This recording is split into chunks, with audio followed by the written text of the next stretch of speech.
University, and welcome to, I want to thank the Career Center for sponsoring this. This is such an important time for many of you, as I can only imagine, because I remember not so long ago, about 2 or 3 decades ago, I was in your position where you were maybe thinking about what was going to be next after you graduated from college. And so we've had some gracious individuals come down from their busy day to share with you some of the issues that are related to maybe perhaps their specific university, but also just general issues that are related to taking the next step, going to graduate school. So let me just check who's here. So are you all sort of contemplating graduate education? Okay, great. At the master's or the doctoral level? Excellent. Well, thank you. And so today we have representatives from St. Mary's University, representatives from Our Lady of the Lake University, and representatives from our own College of Education, our College of Graduate Studies program, and from St. George University. And so I'm going to allow them to introduce themselves individually so they can get to know you a little bit more. Because we have a smaller group, I don't know, maybe we'll end up doing a little bit more informal visiting as well. Okay, so this is a chance for you to ask the questions that you'd like to ask. I have some topic starters, but feel free to just jump in and contribute. So I'll ask the panelists to introduce themselves. Can you all hear without the microphone? Or do y'all, okay, it's just a little bit easier. My name is Catherine Cassiano. I'm the Director of Admissions and Recruitment for St. Mary's University School of Law in San Antonio. My name is Germán Medina. I'm the Assistant Director for Graduate Admissions at Our Lady of the Lake University. And I have allergies. And my name is Marguerite Albert. I'm the Associate Dean Interim for the College of Grad Studies here on the island. Robert Melvin, Regional Admissions Representative for St. George University, I'm located here in Texas, in Houston.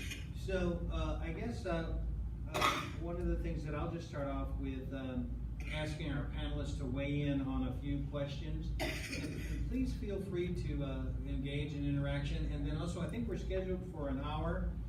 But if depending on how it goes, maybe we'll just have the opportunity for you to come up and visit with the individuals on the panel. I guess the first question would be the most general. What factors are considered in your application process at your various institutions? For law school, it's kind of a number of things. We're looking at not really major, which is usually surprising to people. You can actually apply to law school with any major. But we are looking at GPA, so that's something that's very important to all law schools across the board. So we tell students, make sure that you're not taking a major that you think looks good but that you don't enjoy. So generally we'll tell students, make sure you're doing a major that means that you enjoy it and the grades will follow. We also consider what's called the LSAT. If you haven't heard of that, that's the law school admission test. So that's offered about 8 times a year, and it is a requirement for entrance into the law school.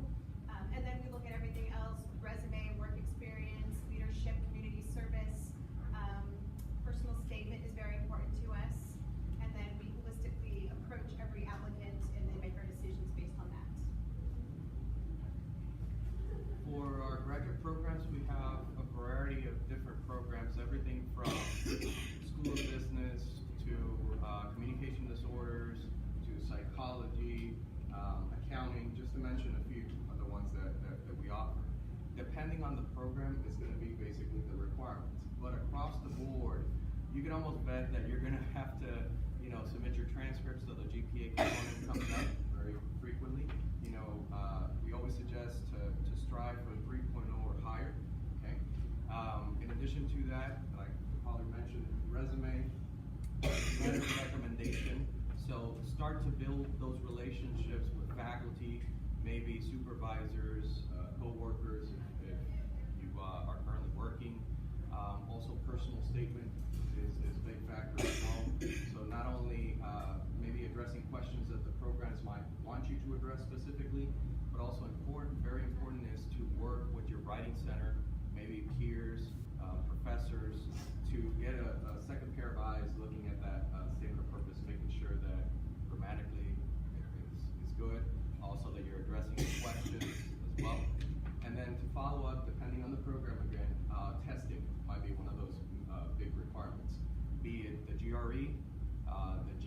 exam. Those are the main ones that we're seeing. If you're looking into possibly, they say, our PsyD degree, right? Then there might be a GRE subject test specifically to psychology that you have to also go ahead and take as well. The last component that you'll see in some of them, and I know it's one of the questions as well, is the interview component. Not all the programs have it, but a good portion of them have it as well. So also to prepare maybe with your career services office, with your faculty in the field of study that you're looking to pursue, and prep for interview as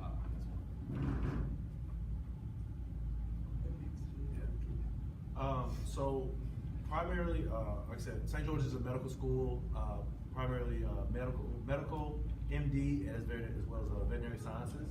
Our requirements are kind of pretty standard, GPA as well as MCAT.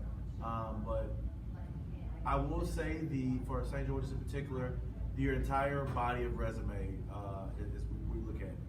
Kind of like my colleague said, is you don't necessarily have to have a biology degree to apply to a medical school, but you do have to have certain science classes that historically come with a biology degree or a pre-med track that come in undergrad. So a bachelor's, your MCAT score, and then we want to look at the entire student as well. So if you've done anything outside of just simply go to school, medical scribe, shadowing doctors, if you want to do veterinary sciences and you've worked in a small animals clinic or anything that's giving back, especially in the healthcare field, we look at holistically. GPA, our average is about 3.4, with a higher science average between 3.3 and 3.5, and then you're pretty competitive for admissions into our medical school. So if you're looking to go to medicine, it's pretty much I would say more of we want to see that you are not just interested with your studies, but also kind of like the life you live with things outside of university life. We want to see as well. And at this university, we use the Apply Texas system. Everybody has to use that. And there are certain documents that are just required, including transcripts. We have there at the university has basic GPA requirements, and they ask for a host of information. But I want to echo what you said. Beyond that, the programs, the individual programs and departments have additional requirements. And so you really want to look at the program you're looking to apply to. Look at the catalog, see what the requirements are. If you can find out something about the professors, if you don't already know them, whether it's here or elsewhere, look online. You can find out all kinds of stuff.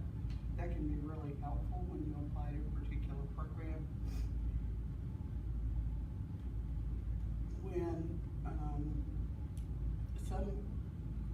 departments interview, one of the things they often want to hear about is, why do you want to come here? Not just why do you want to go to grad school, or why do you want a degree in psych or in counseling, but why do you want to come to our program? Because we can't admit everybody, and you need to be looking for a good fit for you, and the department or program is also looking for a good fit for what we have to offer. I want to echo that because I think that's very important, because when we do interviewing for new faculty members, when we do interviewing for students, we recognize it as a two-way street. So it's your job to interview the program as much as it is the program's job to interview you, because it costs a lot of resources. There's a lot of investment from your point of view in preparing and paying for the application process, and certainly as well as the recruiting efforts that these individuals and their organizations put together. So we want to get it right. We want to get it right. And so I just want to throw this out to the panel as a whole. What are some of the considerations that people might think about when they're sort of contemplating going to graduate school? What do we know about, for example, what's it like today to go to graduate school as opposed to go to work? And maybe you could think about what are some of the challenges or surprises that many students feel when they're in your program. So just throw that out to you.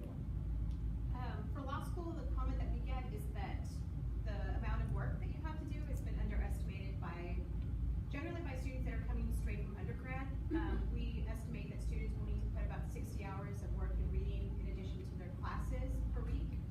And so that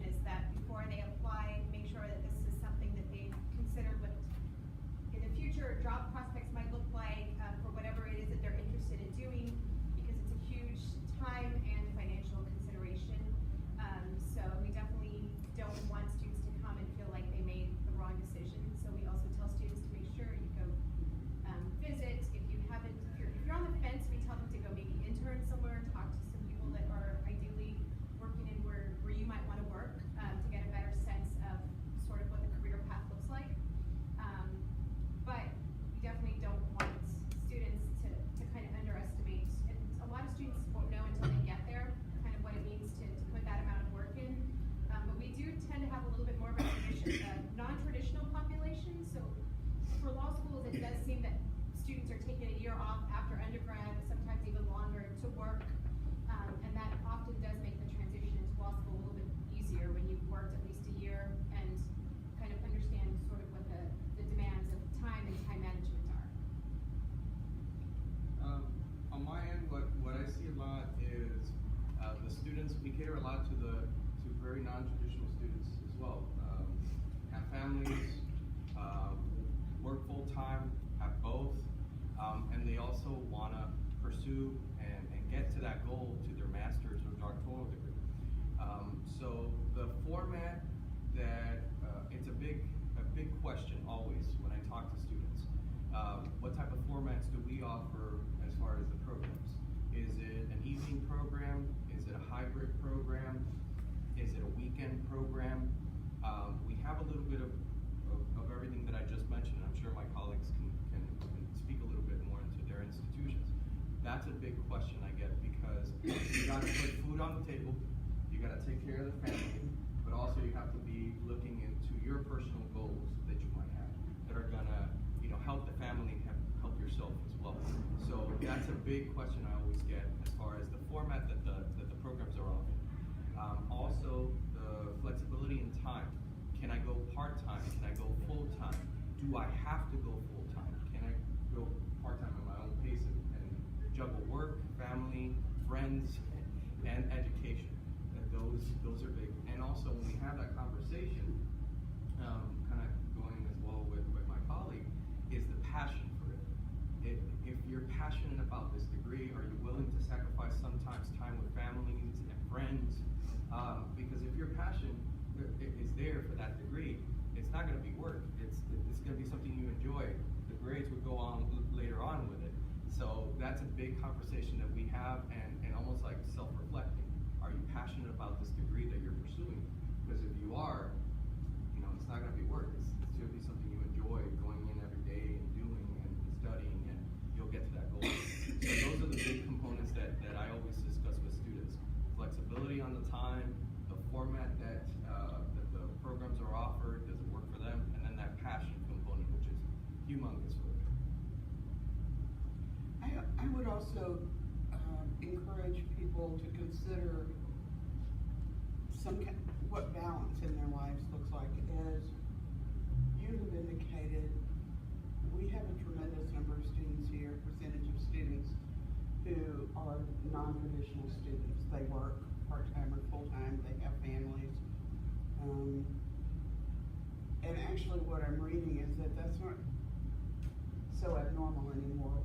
What we've historically called non-traditional students are becoming more the norm, if you will, than the exception.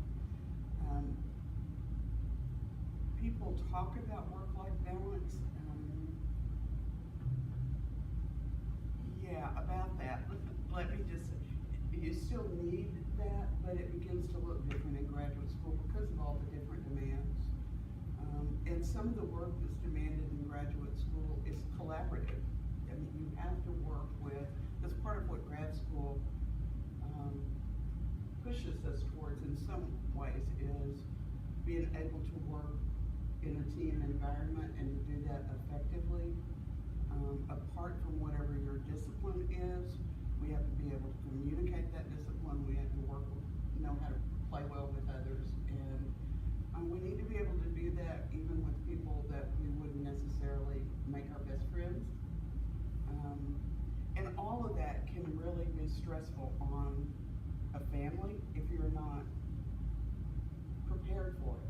So just be aware that it'll take more time than you maybe think it will, that it will require of your family as well as of you. And it's really helpful to have those folks on board with you. I'm going to echo my St. Mary's colleague, kind of the law school. As a medical degree, that is your full-time job. Very few students in medical school have the option of doing there's no part-time. You're in medical school.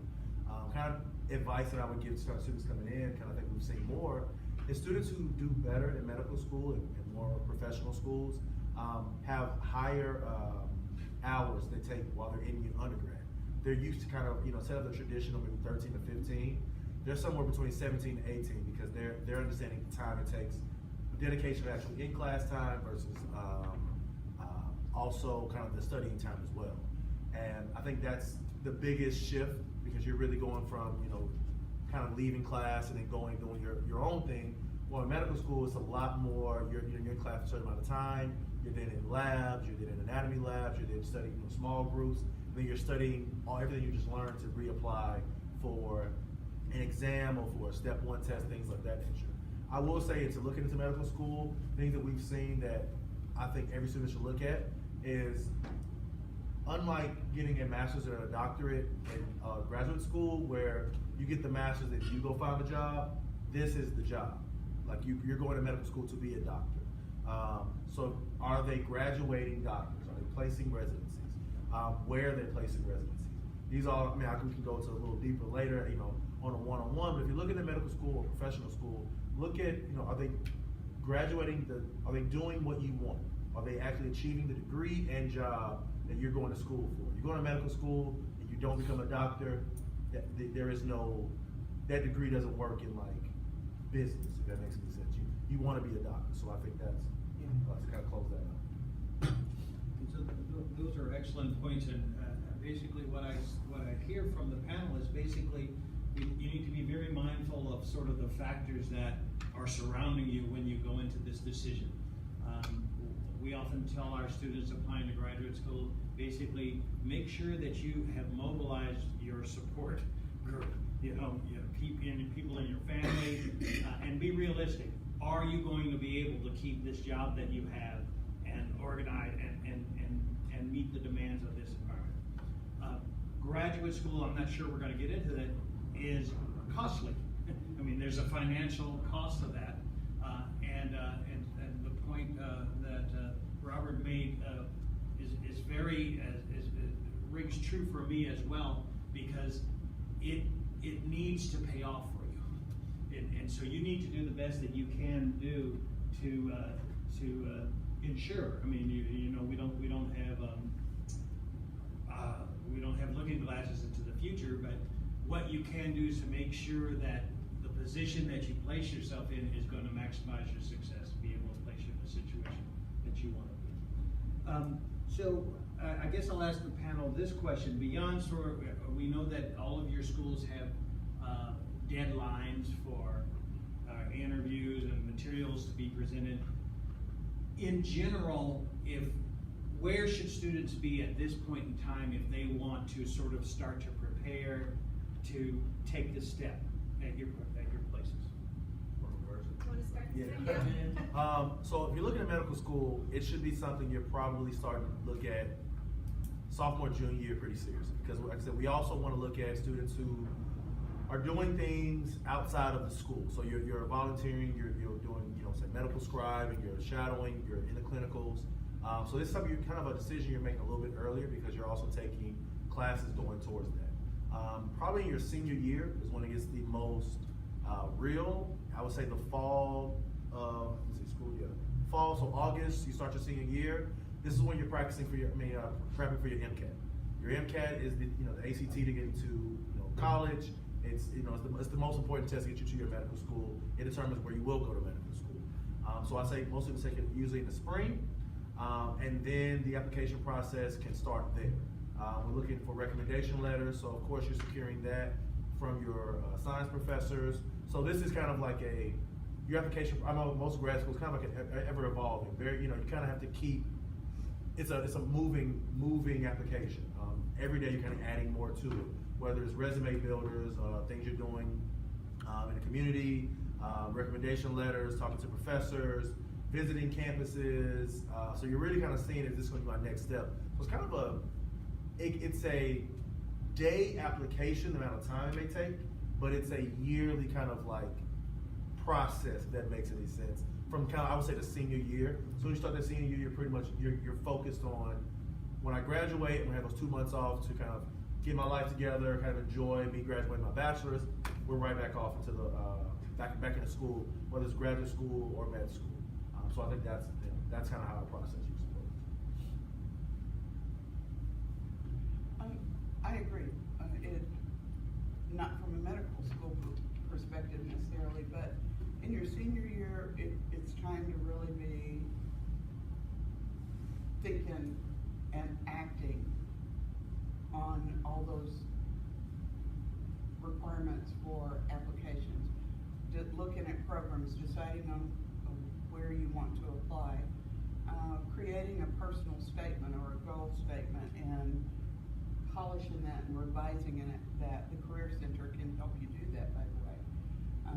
Resume building, but also neatening. It's really, I've been on a lot of admissions committees in my department, and it says something when it's neat and it's organized and we can follow it, and part of what it says to me is somebody has spent some time on this because it matters. It's not something that's been kind of thrown together. So I think for probably the roles both of us play in some ways, we're looking at, I mean, we're not looking at just a particular school, we're looking really broadly. Some places have applications that have already opened and may have, not the schools broadly, but various departments may start admittance early. And we don't accept everybody. No graduate school program can accept everybody, even if everybody had a 3.5 and was stellar, because we don't have the faculty. And so making deadline is important because committees are already reviewing applications sometimes. Sometimes as early as they start coming in, whatever that may be. So keep that in mind. You don't need to panic, but you want to be moving along in your process. No, it's very true. Just to add on, it's definitely something that you want to work at, ideally, a year plus into it. Yeah, because it does take time. Build those relationships with the faculty. It's not something that on your last semester you're quickly kind of scrambling through to make a big impression and get a letter. It's really giving that time to nurture that relationship between the faculty and show through the class and through extracurricular activities as well, how passionate you are about graduate school, and then requesting those letters. You don't want to go ahead and request a letter of recommendation a week before the deadline. You want to go ahead and really, the people that are giving you those recommendations want time to look probably at how well you did in their courses, the projects you might have submitted to them, so they have time to review everything and really give an honest feedback as far as your potential, your drive for that. So the process, truly, it takes a year plus to build those relationships, to work on your resume, not only physically working on it, but also you putting the time in, whatever position you have, job you have, to build that resume, build, if you're presenting at conferences, if you're doing poster presentations, depending on the programs that you're looking at. So all of that builds up. And very important, the deadlines. If there's priority deadlines, look into that, because if the missions committees are already reviewing in the priority deadlines, I would like to be in that pool that's going to be reviewed in that priority deadline. There's going to be your regular deadline, but who knows how many applicants have come in since that priority started. So really being very proactive and trying to aim for those priority deadlines, building those relationships, again, visiting your career center, visiting your writing center, just having the time on your side versus against you, so that you can do the best application. So that when you submit those applications through, if you think and you say to yourself, if I had the chance to do this again, would I do it the same way, or would I want an extra month or so to do it? Say, no, I would do it the same way. I did the best I could, and here it goes. So that way, when you're submitting everything, you're pretty much putting all the cards on the table, and you did the best you could. But always have time on your side versus against. Yeah, those are good points. So for law schools across the country, we use a website called the Law School Admission Council. So generally,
much on my plate, I didn't get to put the time into it that I want to. So we definitely suggest sit down, look at the calendar, figure out what dates work for you. That way you can maybe even plan out your semesters accordingly as well. And then I would agree with in terms of having time on your side, students rush to get their applications in. We'd rather have the complete, really great application than you try to get in right away and then you're calling us and saying, oh, I submitted the wrong personal statement, I submitted the wrong resume, can I go back and submit you another one?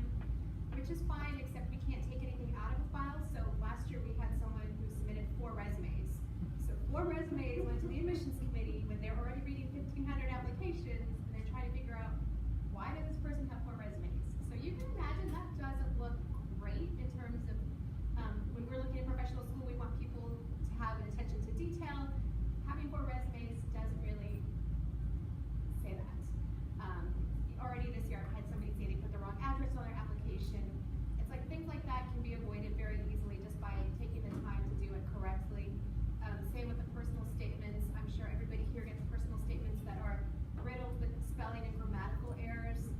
That drives me crazy. Faculty members are reading the personal statements.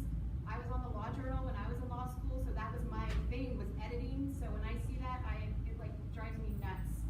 So I tell people, find somebody that will give you good feedback on your personal statement. That way you know you are submitting the best personal statement you possibly can. But giving yourself, again, the time to do that is really essential.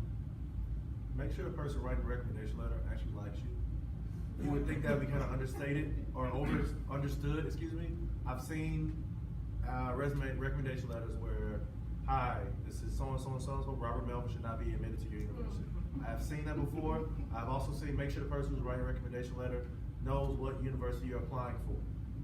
Robert Melvin should be admitted to Texas A&M Kingsville. This is Corpus Christi. Can't help you. Just things that you think would go understood, but yeah. Somebody else is kind of controlling that part of your application. Make sure they know where you're going, they like you.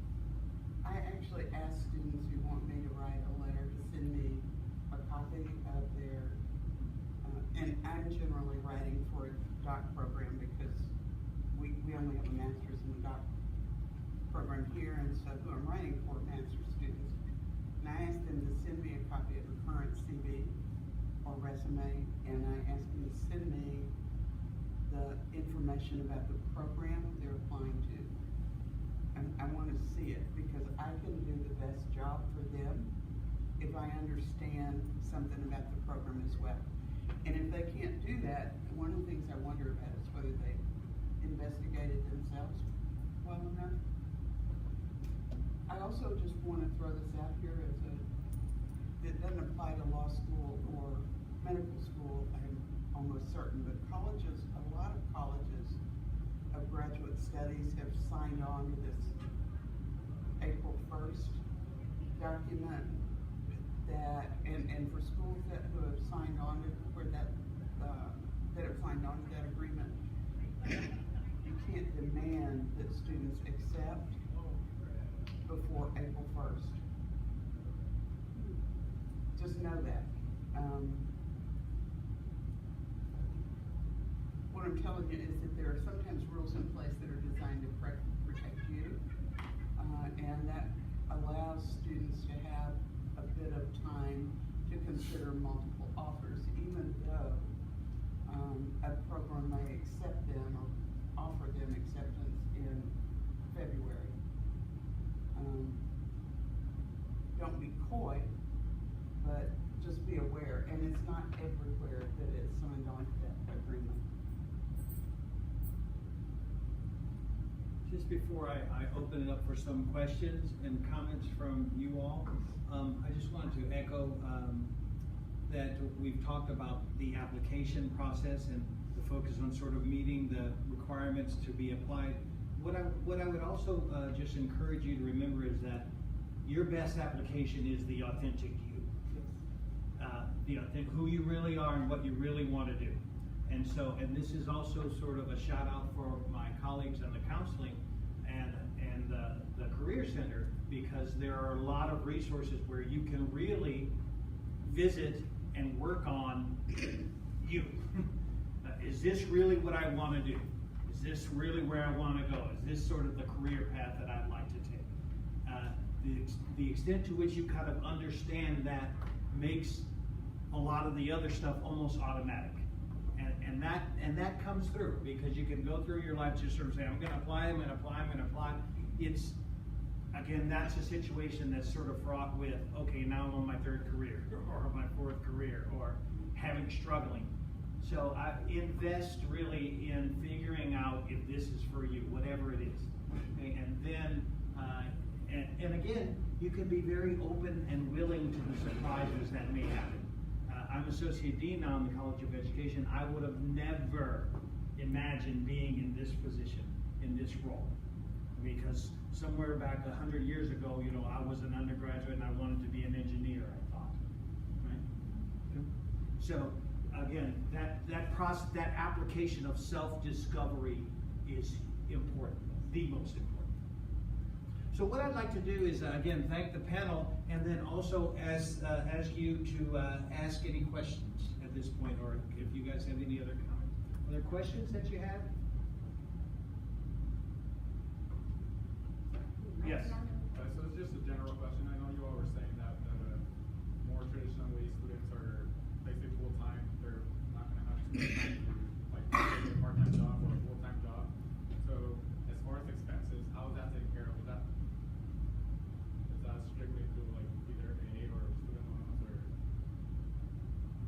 The question was about financial resources, right? Scholarships and other things to get. So I always just make sure I understand. So because you're kind of giving up the opportunity to work, how are you affording to live or Yes, and go like, to school? Yeah, rent. Yeah. Well, I know for medical school, our medical school, a lot of it's done through financial aid, so the FAFSA, as well as scholarships and loans. A lot of our students take out what is needed for tuition, and then kind of the living expenses as well. We kind of put that to, like the FAFSA has, you know, where you live, your background, things like that, and we take that into account to give you kind of an amount of money that you kind of live off of. That is also it is financial aid as well. So that's just how, because we're different. I don't know if we're all located on the island of Grenada. So 2 years will be on the island of Grenada, and 2 years in your clinical rotations here in the States. So that money that's actually for living expenses will be either used for, you know, living on the island, or when you come back to the States, living in, you know, apartments while you're going to do clinicals. So that's how our students have worked full-time. Not worked in school full-time. And for those of you who are in other kinds of programs where you may be going to school full or part-time, full-time in grad school, by the way, here is 9 hours. It's not 12 or 15. You want to look at the school's website and check out financial aid. Somewhere they will have a link to financial aid that'll talk about scholarships, it'll talk about things like loans that are available. It'll talk about whether there are GA and TA and RA kind of positions available and who you have to talk to get those. And there are some really specific